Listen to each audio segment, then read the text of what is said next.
ولې په جاپان کې میړونه خپله بشپړه تنخوا ښځو ته ورکوي؟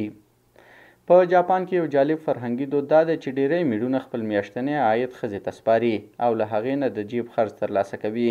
دا دود د دویمې نړیوالې جګړې له پای ته رسېدو وروسته پیل شوی، کله چې جاپان د اقتصادي ودې هڅې کولې. د نړیوالو رسنیو د راپورونو له مخې دا دود اوس هم دوام لري.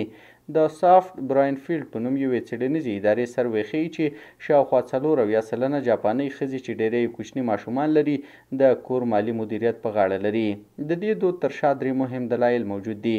اول دا چې د کورنۍ بودیجې واک ښځو ته سپارل د جاپاني کلتور برخه ده چې پکې میړه خپله بشپړه تنخواه د میرمنې په اختیار کې ورکوي.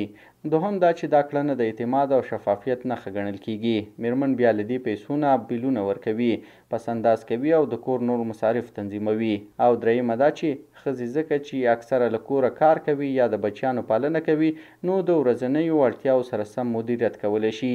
البته هغه کورنۍ چې دواړه میرمن او میړه کار کوي هلته بیا لازمه نه ده چې میړه خپله ټوله تنخواه ښځې ته وسپاري.